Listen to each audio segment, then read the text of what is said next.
हाय, good morning. कल मैंने एक छोटा सा वीडियो बनाया था जिसमें मैं अपने फादर को नहला रही थी और मैं उनको नहला के उनको पूरा कपड़ा पहना रही थी like a small baby. My father is 76 plus and he is dementia patient.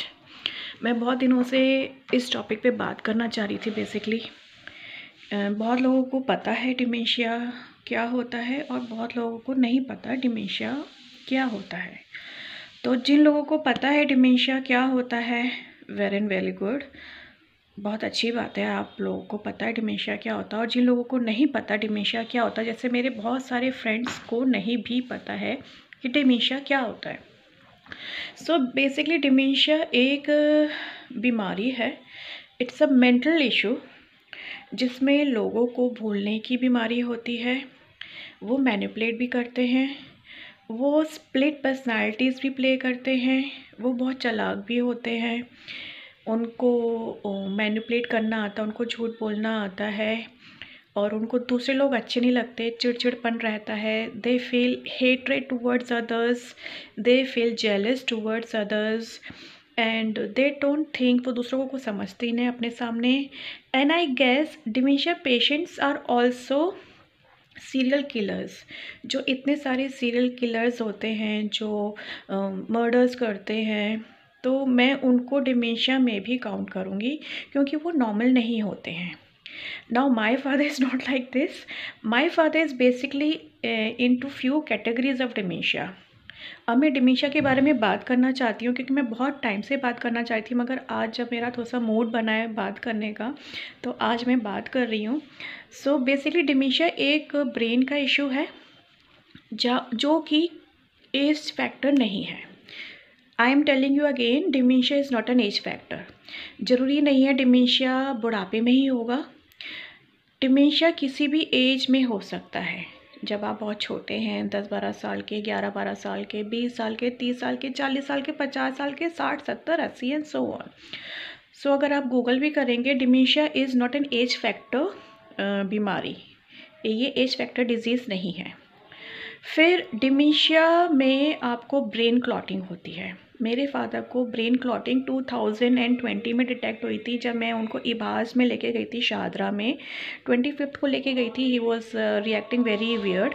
मैं जब उनको वहाँ पे लेके गई, उनका हार्ट बीट बहुत तेज़ रहता था, बीपी बहुत हाई रहता था, शुगर बहुत हाई रहता था। तो उनका जब एमआरआई हुआ वहाँ पे इबास में, free of cost, government hospital है, इट्स अ मेंटल हॉस्पिटल। जब मैं उनको वहाँ लेके गई क्योंकि बहुत वियर्ड एक्ट करते थे, तो जब उनका एमआरआई हुआ लेट नाइट, तो वहाँ पे उन्होंने मुझे बताया कि मेरे फादर के ब्रेन में ब्रेन क्लॉटिंग्स हैं विच आई नेवर न्यू। ओके, फिर उनको मैंने साइकेट्रिक को दिखाया। साइकेट्रिक से मेरे फादर का डिमेंशिया का जो इशू है वो ठीक नहीं हो रहा था, वो बल्कि उन मेडिसिन से उनको उल्टा रिएक्ट हो रहा था। He was getting against me with all those medicine. उनको लग रहा था कि शायद मैं उनको मारना चाहती हूँ, उनको नशा हो रहा था, उनको नींद आ रही थी। तो मुझे उन्होंने बोला कि dementia patient psychiatric patient deal कर सकते हैं, बट डिमेंशिया पेशेंट जो होते हैं वो न्यूरोलॉजी डॉक्टर्स से इलाज होता है, ना कि साइकेट्रिक से। तो इस बार जब मैं अपने फादर को मेट्रो कैंसर हॉस्पिटल प्रीत विहार में लेके गई और मैंने बोला कि मेरे फादर 3 दिन से बस सो रहे हैं। जब मैं 15 सितंबर को हरिद्वार से यहाँ पे आई, 3.5 महीने बाद आई। मैं जॉब इंटरव्यू के लिए आई थी नोएडा में, मैंने as a counsellor job interview दिया था, सिलेक्शन हो गई थी। तो मेरी जब ज्वाइनिंग थी, थर्ड डे मेरे फादर टॉयलेट गए और टॉयलेट के दरवाजे के बाहर गिर गए। And before that he was just eating, sleeping and going to washroom, बस यही कर रहे थे, बट उनमें एनर्जी नहीं थी। उन्होंने मुझे ये भी नहीं बताया था कि हाई बीपी शुगर अटैक से उनका राइट आई साइट विजन भी चला गया था। तो उनको बहुत सारे इश्यूज थे which he was not disclosing to me at all. Just ignore all this hawkers. ये जो स्ट्रीट हॉकर्स हैं, रेडी वाले, ऐसे सुबह सुबह आवाज़ लगाएंगे सब्जी वगैरह के लिए। तो डिमेंशिया पेशेंट जो है, अगर आपके घर में कोई भी वियर्ड एक्ट करता है, बच्चा, जवान, फादर, मदर, ब्रदर, सिस्टर, एक बार आप उन्हें न्यूरोलॉजी डॉक्टर के पास लेके जाओ और उनका ब्रेन का एमआरआई कराओ, क्योंकि जब मेरे फादर का इस बार फिर से मेट्रो कैंसर हॉस्पिटल में ब्रेन का एमआरआई हुआ तो फिर नई चीज़ें डिटेक्ट हुई कि मेरा फादर का ब्रेन श्रिंक हो रहा है, न्यू क्लॉटिंग्स डेवलप हुई हैं, और जो ब्रेन में जो इश्यूज थे वहाँ पे खून भी रिस रहा है। I don't know, they told me that there are खून भी रिस रहा है उनके ब्रेन में। But my father is all normal, he is healthy and thank God कि उनको हार्ट का कोई इशू नहीं है, उनके हार्ट में कोई ब्लॉकेज नहीं है, लंग्स में कोई इशू नहीं है, लीवर में कोई इशू नहीं है। उनको बस हाई बीपी अटैक से आई विजन लॉस हुआ था, तो वो मैंने मेरे फादर को रेटिना के 48,000 के इंजेक्शन्स लगवा दिए हैं दोनों आँखों में। तो थोड़ा थोड़ा जो भी विजन लॉस था वो रिट्रीव होगा, और हो रहा है, वो धीरे धीरे रिट्रीव होगा।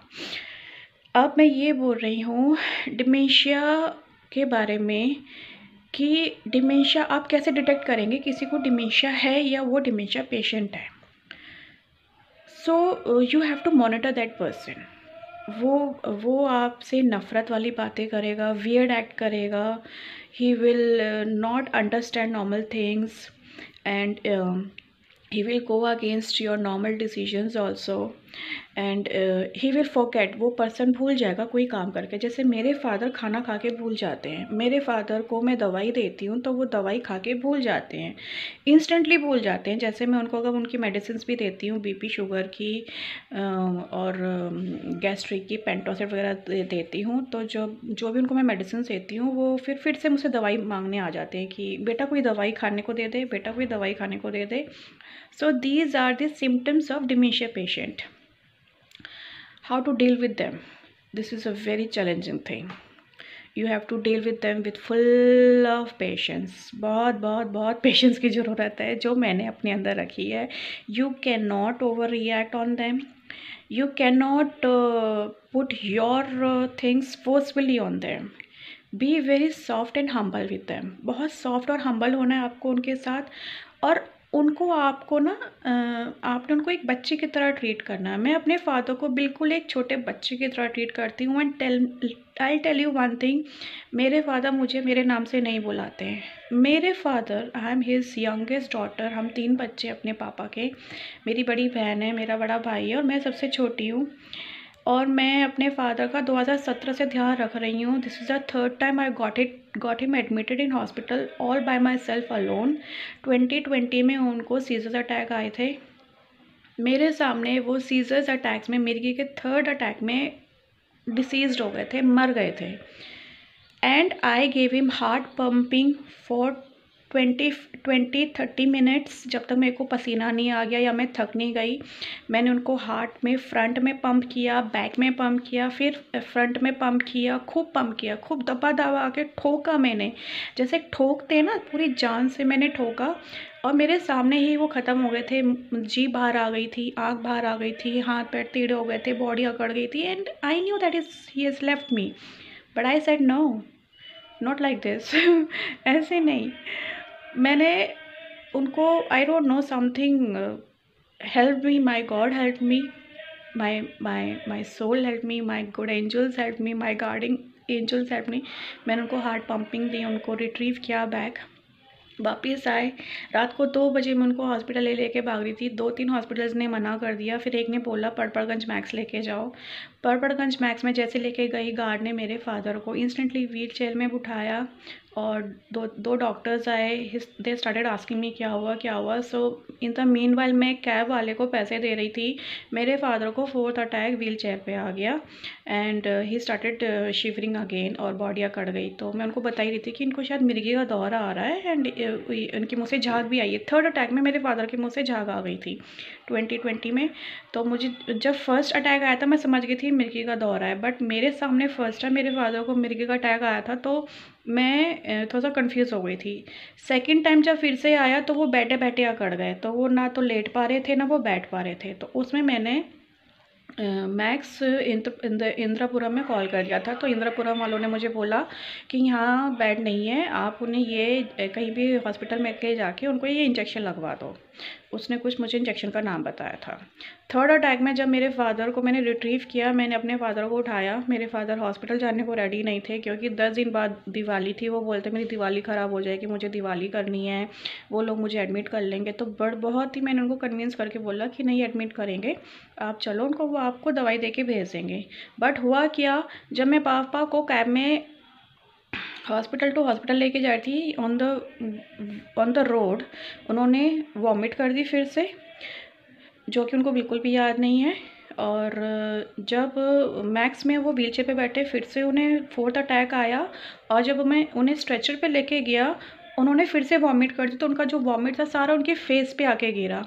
डॉक्टर्स नर्स कोई साफ़ नहीं कर रहा था, and I was crying them कि मुझे टिश्यू पेपर दे दो, मुझे अपने फादर का फेस साफ़ करना है। उनकी नाक में चला गया, उनकी आँख में चला गया है। तो जहाँ पे उनका CT स्कैन हो रहा था, तो वहाँ पे एक वाइट शीट होती है बेड की। तो एक डॉक्टर ने जब देखा कि आई एम क्राइंग, कि मैं अपने फादर का मुंह साफ़ कर दूँ, क्योंकि मेरे पास कोई हैंड टॉवल कुछ भी नहीं था। I was just wearing little jacket, क्योंकि उस समय इतनी सर्दी नहीं आई थी। तो मेरे पास दुपट्टा भी नहीं था, कुछ भी नहीं था, टॉवल नहीं था, तो मैं कि मैं पोंछ सकूँ।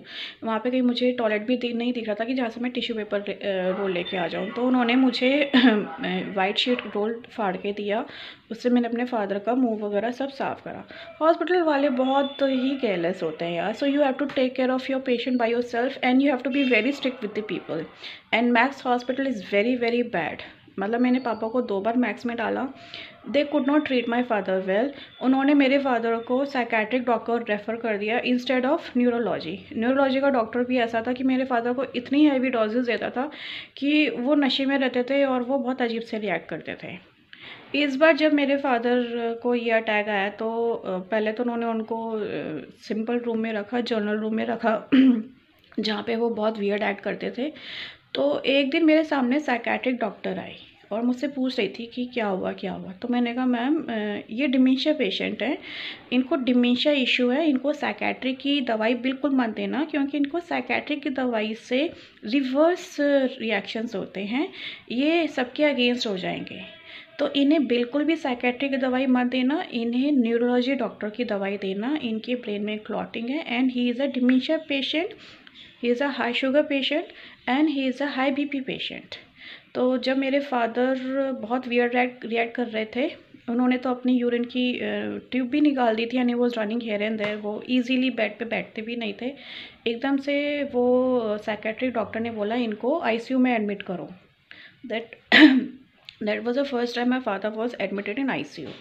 तो जब उन्हें हाई डिमेंशन ICU में डाला गया, हार्ट वाली हाई डिमेंशन ICU में डाला गया, और उनके ऊपर जब मॉनिटरिंग्स लगी, मशीन लगी, उस मॉनिटरिंग मशीन में I notice my father heart beat was 199, 189, ऐसी मेरे फादर की हार्ट बीट जा रही थी। Ever since he got admit, उन्होंने कभी मेरे फादर को ICU में नहीं डाला था। And my father was not sitting on bed, he was so restless, इतने घबरा रहे थे। तो मेरे को डॉक्टर ने बोला कि आप इनकी बेटी हो तो आप इनके पास ही रहो, क्योंकि ये संभल नहीं रहे हैं, और वो बिल्कुल भी नहीं संभल रहे थे। I stayed there for at least half an hour till उनको कैनुला लगाना था, कैनुला लगाने नहीं देते थे, इंजेक्शंस लगाने नहीं देते थे। मैं जो हार्ट मॉनिटरिंग की डिवाइसेस होती हैं वो लगाने नहीं देते थे। बहुत मुश्किल से कंट्रोल हुए।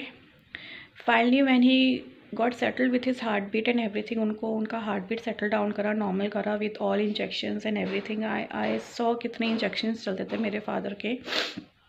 जब उनकी इंजेक्शंस लगा उनको हार्ट बीट नॉर्मल करी, तो उनको दूसरे ICU में डाला गया। तो पहले हाई डिमेंशन ICU में उनको 5 दिन रखा गया, फिर सिंपल ICU में उनको 10 दिन रखा गया। मैंने अपने फादर को 18 सितंबर से टिल अक्टूबर 4 बार एडमिट करा है। मैंने अपने फादर को 4 बार एडमिट करा है, और भाई दूज के बाद मेरे फादर घर आए हैं। 17 दिन मैंने अपने फादर को घर में रखा है। उन 17 दिन में मैंने अपने फादर का 3 बार डायपर्स चेंज करा है, 3 बार बेडशीट्स, और 3 बार कपड़े, पजामा, T-shirt and warmer and sweaters. And I use to wash everything at the same spot. उसी टाइम में धोती थी डेटॉल के पानी से, विद दैट मेरे घर में या फिर मुझे कोई इन्फेक्शन ना हो, बिकॉज वो बहुत बहुत सुसु करते थे, बहुत टॉयलेट करते थे, उनको बहुत प्यास लग रही थी, बहुत ज़्यादा। दवाइयाँ इतनी गरम गरम दे रखी थी मेरे फादर को कि उनकी बॉडी में इतनी डिहाइड्रेशन हो गई थी, इतना सूख गए थे वो अंदर से, गला उनका इतना सूखा रहता था, वो पानी के बिना रह ही नहीं पाते थे। मुन्ना बेटा पानी दे दे, बेटा पानी दे दे, लाइक दिस। सो मैं ये बोल रही हूँ, मेरा जो बेसिक टॉपिक है डिमेंशिया का, मेरे से बहुत सारे लोग मेरे साथ फ्रेंड्स हैं इंस्टाग्राम पे भी, उसके फादर भी बहुत वियर्ड रिएक्ट करते हैं। उसके फादर तो बोलते हैं कि मैं अपना सब कुछ मेड के नाम कर दूंगा। So when people talk such rubbish things and they go against the children wife and husbands, जो हस्बैंड पति लोग होते हैं अपने बच्चों को बहुत मारते हैं, बीवियों को बहुत मारते हैं, टेक देम टू डॉक्टर्स। उनको किसी भी बहाने से डॉक्टर के पास लेके जाओ, न्यूरोलॉजी के डॉक्टर के पास लेके जाओ, गवर्नमेंट हॉस्पिटल में लेके जाओ, उनका एमआरआई कराओ। एमआरआई में सब डिटेक्ट हो जाएगा क्या इशू है। कहीं ना कहीं कुछ ना कुछ क्लॉटिंग, कुछ ना कुछ होगा, कैंसर होगा, क्लॉटिंग होगी, कुछ ब्रेन से अलग से खून भी रिश्ता है। So these are issues which people ignore, I am telling you. So don't ignore people's weird behaviour. लोगों के अजीब बिहेवियर आप इग्नोर मत करो, उनको एक कंसर्न बनाओ एंड उनको लेके जाओ डॉक्टर के पास। मेरे फादर डॉक्टर के पास नहीं जाते थे, मगर मैं उन्हें बहाने से लेके जाती थी कि पापा चलो आंखों के डॉक्टर के पास जाना है, यहाँ जाना है, वहाँ जाना है, and that is how I gave him treatment. अब मैं अपने फादर की कोई दवाई नहीं चलाती हूँ क्योंकि मेरे फादर बिल्कुल सही हैं। उनके सिर्फ शुगर और high BP after breakfast and before breakfast, जब मैं उन्हें फर्स्ट मॉर्निंग टी देती हूँ तो मैं उन्हें पेंटाऑसिड दे देती हूँ जिससे उनको गैस ना बने। उनको गर्म पानी देती हूँ, फ्रेश रोटी बना के देती हूँ, फ्रेश सब्जी देती हूँ। और पहले तो वो मिर्ची भी नहीं खाते थे, सिर्फ सॉल्ट होता था, बहुत ही लो सॉल्ट होता था। तो धीरे धीरे मैंने मिर्च डालना शुरू करा। मिर्च भी पहले 1 मिर्च, हरी मिर्च, फिर 2 हरी मिर्च, फिर 3 हरी मिर्च, फिर 3 4 5। अब वो स्पाइसी खाना खाना पसंद करते हैं। रेड सॉरी, रेड चिली मैं बिल्कुल नहीं डालती, गरम मसाला नहीं डालती, धनिया नहीं डालती। तो मेरे खाने में सिर्फ नमक, हल्दी, टमाटर, अदरक, नो लहसुन और हरी मिर्च। मैं फिर से बताती हूँ, नमक, हल्दी, अदरक, टमाटर एंड हरी मिर्च, ये 5 इंग्रेडिएंट्स सॉरी, ये 5 इंग्रेडिएंट्स मेरे सब्जी में होती हैं। दाल में सिर्फ जीरा प्याज का तड़का होता है। टमाटर मैं नहीं डालती हूँ दाल में, किसी किसी दाल में, कभी कभी अरहर की दाल में मैं टमाटर डाल देती हूँ।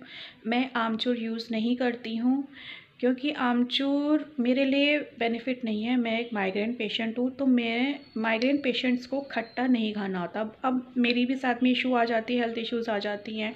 Now because I am migraine patient मैं खट्टा नहीं खा सकती, मैं कॉफ़ी नहीं पी सकती, मैं ज़्यादा दूध के प्रोडक्ट्स नहीं खा सकती, मैं सुबह सुबह बासी मुँह दलिया नहीं खा सकती, dairy products are not good for me. तो मुझे ये सब भी ध्यान रखना पड़ता है। Now how I started giving diet to my father, मैंने जब मेरे फादर हॉस्पिटल से आए थे मैंने उनको खूब दलिया खिलाया, खूब दलिया खिलाया। और दलिया की खिचड़ी, और दलिया दूध वाला मीठा, और दलिया की खिचड़ी। दलिया की खिचड़ी में मैं सारी वेज डालती थी, गाजर, बीन्स, गोभी और घिया, एंड सिर्फ नमक और जीरा का तड़का। That's it, that is how I nursed my father. मैंने अपने फादर को ऐसी डाइट दी है। अब मेरे फादर सब कुछ खाते हैं, बट अभी तक मैंने राजमा, छोले, काले छोले, लोबिया वगैरह भी स्टार्ट नहीं करा है क्योंकि ये हैवी डाइट है, ये डाइजेशन में टाइम लेती हैं। और सर्दी में हमारा डाइजेशन बहुत बहुत लो हो जाता है। हम लोग सोचते हैं कि हमें ये सब खा लेना चाहिए हैवी, बट ट्रस्ट मी सर्दियों में हमारा डाइजेशन लेवल बहुत लो हो जाता है। तो try to eat very simple and sober food. Simple sober food, दाल खाओ, मूंग दाल खाओ, लाल मलका दाल खाओ, अरहर खाओ, दाल चावल खाओ। वन मोर थिंग, आटा आटे से फैट आता है। ये मैं थोड़ी थोड़ी चीज़ें बता रही हूँ क्योंकि मुझे टाइम नहीं होता वीडियो बनाने का, या मुझे बहुत अजीब सा लगता है वीडियो बनाना। मैंने अपनी डाइट में वाइट शुगर क्विट कर दी है, मैं वाइट शुगर नहीं खा रही। मैं जब हरिद्वार में थी तो मैं वाइट शुगर खाती, बट समहाउ मुझे वहाँ की वाइट शुगर से कोई फ़ैट नहीं आ रहा था, मुझे कोई इशू नहीं आ रहा था।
तो मैं यहीं अपना वीडियो एंड कर रही हूँ क्योंकि डिमेंशिया के बारे में मुझे बात करनी थी।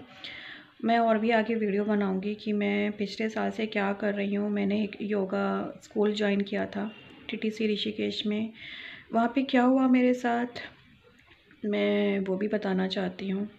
फिर हरिद्वार के बारे में बताना चाहती हूँ और lot of things which I want to talk now. I will talk and I will tell you.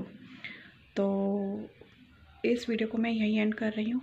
Dementia के ऊपर मुझे बात करनी थी because my father is a dementia patient since long, not आज से, since long is a dementia patient, मगर कभी किसी को पता नहीं चला।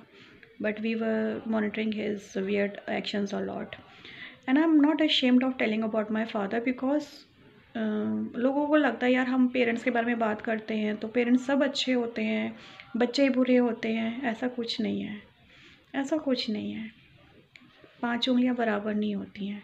कभी पेरेंट्स भी बुरे होते हैं और कभी बच्चे भी बुरे होते हैं, या फिर कभी कभी हेल्थ इश्यूज़ होती हैं। मेरे फादर के साथ हेल्थ इश्यूज़ थी। My father was a dementia patient since long but he was well and healthy. मगर मैं पढ़ाया लिखाया बट सिनेरियोज वर डिफरेंट। तो यही है, मुझे यही बोलना है कि अगर आपकी सोसाइटी में कोई भी वियर्ड एक्ट कर रहा है, फैमिली में कोई वियर्ड एक्ट कर रहा है, उन्हें एक बार आप न्यूरोलॉजी डॉक्टर के पास लेके जाओ, उनका MRI कराओ और उन्हें अच्छे से डायग्नोस करो। कुछ ना कुछ इशू ज़रूर निकलेगा।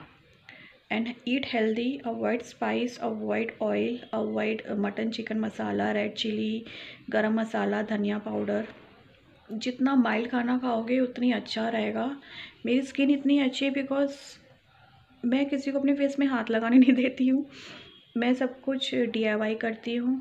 आई use only oil on my face, no cream, no facial, no nothing, कुछ भी नहीं। आईब्रोज़ और फेस, आईब्रोज़ भी खुद ट्रिम करती हूँ, फेस भी खुद ट्रिम करती हूँ, कुछ नहीं करती। और मैं ऑयल यूज़ करती हूँ, जैतून का तेल ऑयल यूज़ करती हूँ। तो I personally take care of myself very nicely and I love nursing. मुझे नर्स करना बहुत अच्छा लगता है, मुझे ध्यान रखना बहुत अच्छा लगता है। मैंने अभी अपने करियर को हॉल्ट दे रखा है, ब्रेक दे रखा है because sometimes taking a break in life is very good. 2014 से मैं जॉब करी थी और 2020 तक मैंने जॉब करी है BPO में, अलग अलग सेगमेंट्स, अलग अलग प्रोसेस में, इंटरनेशनल प्रोसेस में, from Airtel to collection process, from collection process to motor insurance process of UK, Australia का प्रोसेस था। डे शिफ्ट 2.5 साल करा। दैन फॉर जूरिक, मैंने जूरिक पोलैंड के प्रोसेस इंश्योरेंस के लिए काम करा, जहाँ पे हम लोग इंश्योरेंस का मनी लगाते थे। मैंने DXC में काम करा जहाँ पे हम लोग अमेरिकन की जो इंश्योरेंस होती थी, उनकी पॉलिसीज़ जो होती थी, उनके नॉमिनीज़ को पैसा नहीं मिला था बहुत टाइम से, तो बैकलॉग चल रहा था बहुत ज़्यादा। तो वो बैकलॉग फाइल्स DXC में आई थी। So I worked for all those nominees for insurance. हम लोग राइट पार्टी ढूंढ के उनको उनका पर्टिकुलर अमाउंट ऑफ परसेंटेज जो वो डिसाइड करता था इंश्योरेंस वाला, जिसने इंश्योरेंस ली थी, कि मेरे इस बच्चे को 10%, 20%, हम लोग ऐसे डिटेक्ट करते हैं। इंश्योरेंस का प्रोसेस भी मैंने करा है। I have worked a lot of process. मैं और प्रोसेस में जॉब करना चाहती हूँ बट मैं अब नाइट शिफ्ट नहीं करना चाहती। Then I join day shift as a counselling, student counselling for admission in colleges and institutes. वो करा, मैंने पैसे जमा करे और मुझे योगा TTC करना था। जब मैं जून में गई, it was very stupid did it for me to go in June to do TTC। इतनी गर्मी और प्लस बहुत इश्यूज़ है। उसने वहाँ पे 30 स्टूडेंट्स की जगह 46 पता नहीं कितने स्टूडेंट्स इकट्ठा कर रखे थे। बहुत इश्यूज़ हुए वहाँ पे, मेरी लड़ाई हुई, पुलिस वगैरह हुई वहाँ पे मेरी।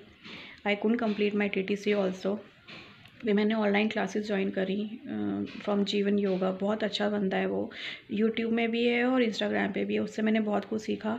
बट जब मैं माउंटेन पोज कर रही थी अपनी योगा TTC कोर्स में, तो मेरे को एक टीचर ने बैक में आके बेंट दबा दिया मेरी पीठ। तो वहाँ पे मुझे पीठ में आज तक दर्द है। I will tell all this things. और योगा कभी भी ज़रूरी नहीं कि आपको कोई टच करे या तभी आप योगा सीख सकते हो। जीवन जो है लड़का जो योगा सिखाता है यूट्यूब इंस्टाग्राम पे, वो सिर्फ इंस्ट्रक्शंस देता है, और लड़कियां, बाहर की लड़कियां, इंडिया की लड़कियां सिर्फ उसकी इंस्ट्रक्शन से इतना अच्छे अच्छे योगा पोस्ट करती हैं, और मैंने भी करे हैं।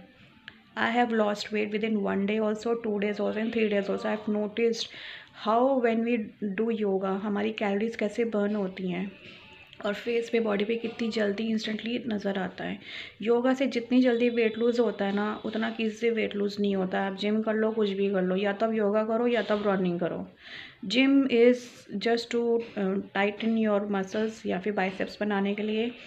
And I have seen gym के लड़के ना योगा में आए हैं, जिनको स्लिप डिस्क हुई हैं, जिनको मसल क्रैम्प्स हुए हैं, मसल पुल हुए हैं। मेरे बहुत सारे friends, male friends, they are into yoga teachers. तो मैं यही बोल रही हूँ, start taking care of yourself. अगर मेरा वीडियो अच्छा लगा हो तो लाइक शेयर कर दो। I will try my best to give you some of the other knowledge on my videos. Try करूँगी। अभी मैं ट्रैवल नहीं कर रही हूँ बिकॉज ऑफ माई डैड। मेरी पुरानी वीडियोज़ हैं, उनको मैं अपलोड करूँगी। मैं केदारकंठा गई थी लास्ट ईयर जैन में, तो मैं वो वीडियो अपलोड नहीं कर पाई थी। तो I am trying to download all my those videos and I will try to post my those videos. मगर मैं वो केदारकंठा कर नहीं पाई, सबमिट नहीं कर पाई, क्योंकि वो मेरा फ़र्स्ट टाइम स्नो ट्रैक था, और मुझे बहुत ज़्यादा बॉडी क्रैम्प्स आ रहे थे। तो वो मैं हाफ द वे बैक से आ गई थी।